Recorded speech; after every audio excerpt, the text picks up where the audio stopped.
Hello there. Good morning. Once again, this is Anton from Anton Bay.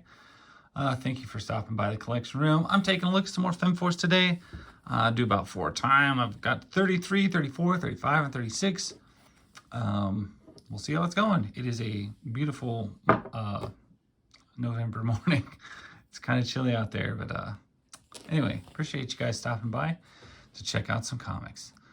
So we are in the black and white era of Femforce. As I explain often, sometimes they can afford ink and they can publish like that. Sometimes they couldn't. I recently heard some stuff that I thought was pretty interesting. This is a book that I highly praise on its art.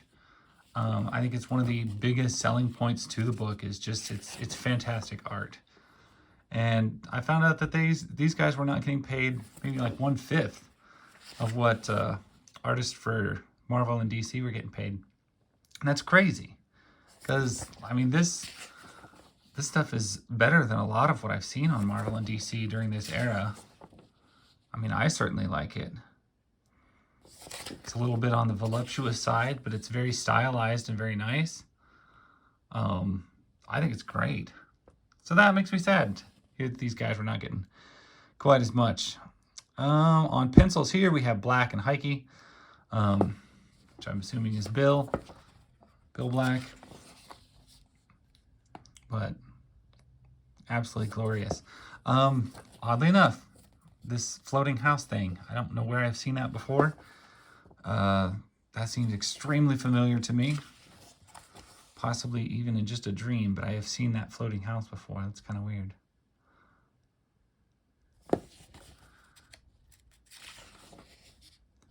We got all of our ads, the girls of the Femforce, the good girl art. We get a big Stardust thing, and I always forget that she has pointed ears because they're so often covered by her big hair. But yeah, she does. And sometimes I've noticed She-Cat is drawn with like cat eyes, but sometimes not. Sometimes I feel like, you know, they really exemplify the cat eye part, and sometimes it's a little bit less so. Shower scenes.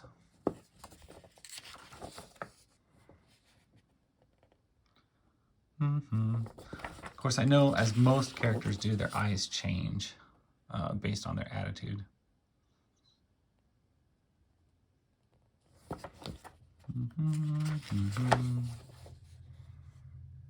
Captain Paragon.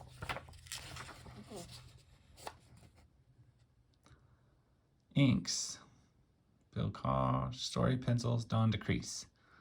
Don DeCrease. Don Secrease. Yeah.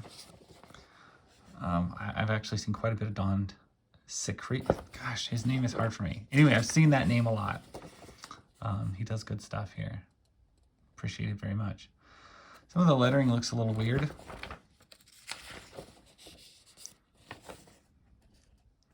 Nice job on the staircase.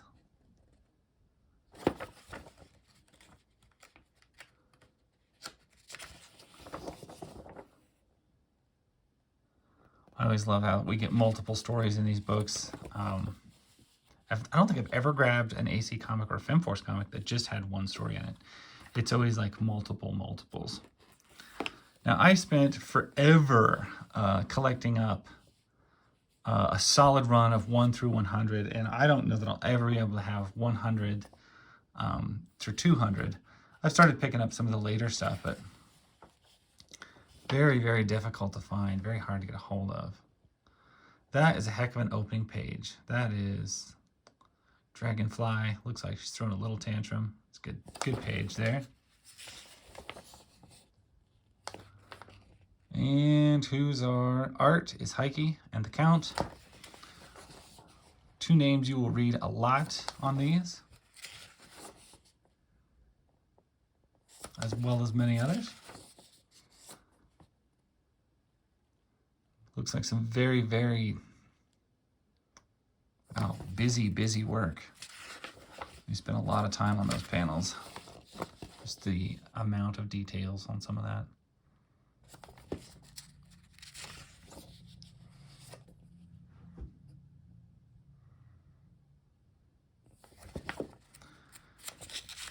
I sometimes, I don't know, I regret that these weren't color. It makes me sad sometimes because I think this story would be so amazing looking in color. I would say that even though it's black and white pages, it's not bad quality paper. Like they didn't shirk on the paper quality. I have actually got color, Marvel and DC, that the pages, especially on a book from the 80s, like looks like crap. Like all of the ink has kind of blurred and the page has broken down, and this, it hasn't. So even though it's black and white, I'm gonna give it props for having like a good paper feel. I don't know, sometimes I talk about how a comic feels, and this just has a really nice feel to it.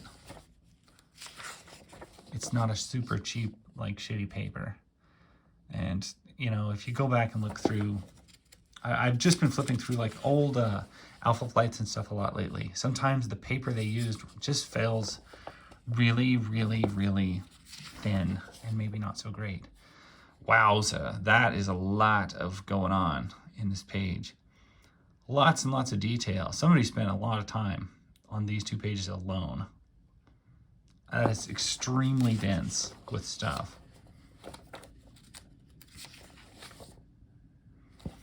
Thrilling Tales from the Planets.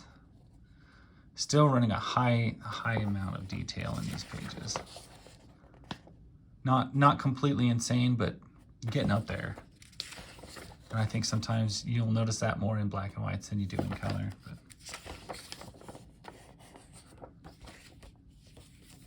But issue 35. I can't remember when these go back to regular color. I look forward to it though. I can't remember the exact issue number. I'd have to flip through. Who's our artist? We got Bill Black on the script. Pencils is Bill Merriman. John Dell. So I can't, I'll recognize it when I come across it, but one of the guys who does ink work and a lot of other work on Femforce. I've bought quite a few issues of Femforce from him online on eBay. He's just sold off old issues that he had and stuff like that, and I bought a lot of them from him. So I thought that was pretty cool. That's a glorious, glorious big splash shot right there. Got a lot going on, and somebody spent some nice time on that.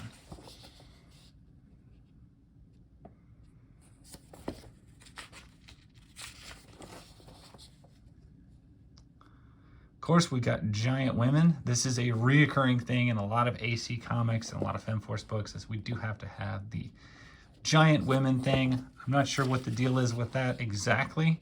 I know I enjoy it. I know it's something that it reappears frequently. I don't know if it's some sort of like, I don't know exactly. I've always just assumed it was kind of like an homage to a lot of the old 50-foot woman type movies. I don't know. It's kind of weird. It's kind of weird to have it reoccur so often. Once again, giant woman. To the point that I know they even published a bunch of Garganturama issues where they reprinted a bunch of old giant stories that they told all in the backs of other issues. And yes, Femforce, the comic that doesn't shy away from fierce punching. I pointed this out a lot, that like the women punch each other in the face a lot. And it always cracks me up because you think about it, you don't, like, I've been flipping through a lot of old comics lately. There is not the face punching in comics that there used to be. There's lots of power usage and stuff like that. But as far as a good old, I'm gonna knock your teeth out, there's not a lot of that. Coffee. It's a weird morning.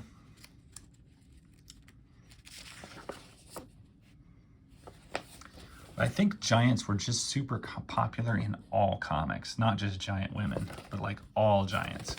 I've noticed that it's something that reoccurs in old books a lot more than I think it does in new books. That frequent flyer ad, that always cracks me up because it seems a little weird. Put these bad boys up there. Issue 36. I don't know how I feel about this cover. It feels like there's too much wording going on at the top. But the rest of it looks great. Yeah, just a little odd. Just something I noticed. It does start off with a banger of an opening page. Art is by Brad Gorby. Hello, Mr. Gorby. And Dick Ayers. Inks Mark Hickey. Of course, Bill Black on the script.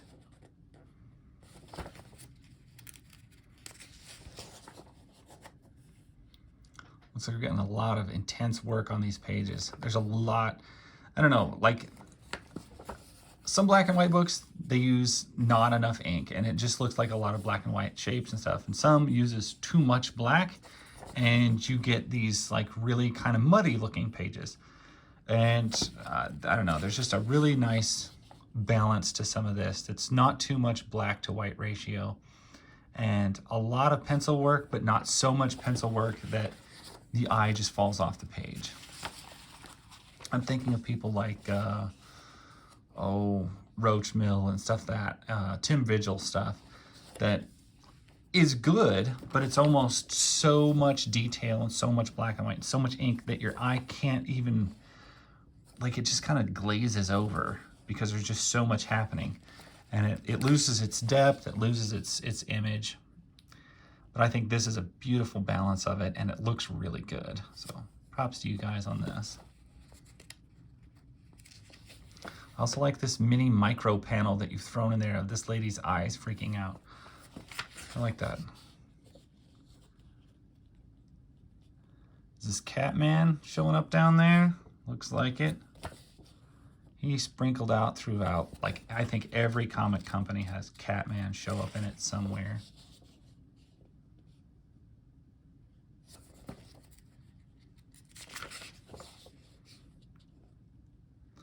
Pages feel nice, the book feels nice.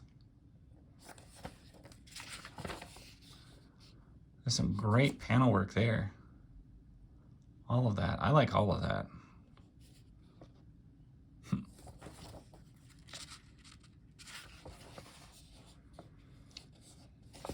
So we got some stuck together. Yep, don't want to miss it. No, I want to kind of flip through everything. And all the issues of stuff that I do look at, I do try to get every panel, every page, try to at least look at it.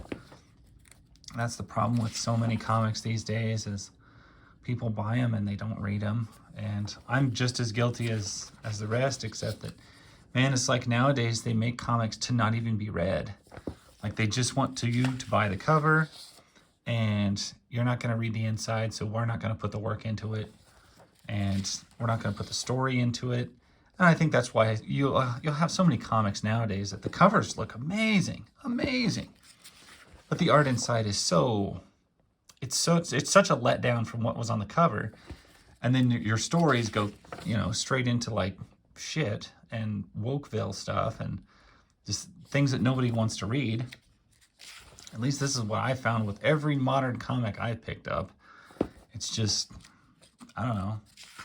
Feels like I wasn't meant to open it. Feels like, no, you just want this for the cover. Don't open the cover and read it and ruin it. Just look at the cover. I'd say some companies are way more guilty of that than others. I kind of think of Dynamite more often when I think of that because all of their covers look astounding, but then their insides are pretty bleh sometimes. Oh, and of course, IDW, my least favorite publisher in the history of the world, probably.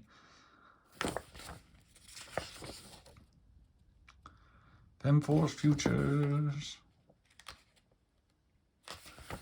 This issue, however, was brilliantly illustrated by Brad Gorby, and the AC staff was thrilled with his artwork. Brad, too, ran into scheduling problems, so we had to bring in another pencil to help make the deadline. The choice was natural, Dick Ayers. So, actually, I've gotten a few comments from Brad Gorby, kind of hilarious. I very much appreciate them. Who fills me in on some of the stuff that they did with the company and what was going on there, and I think that's awesome. And what more can I say? I love this book. I love flipping through these. I hope everybody else kind of appreciates it too. 50th anniversary of Miss Victory. I hadn't seen that, so I might just leave it on that. As I say, thank you very much for watching. I will catch you guys later. Go get some coffee and enjoy your weekend. Bye.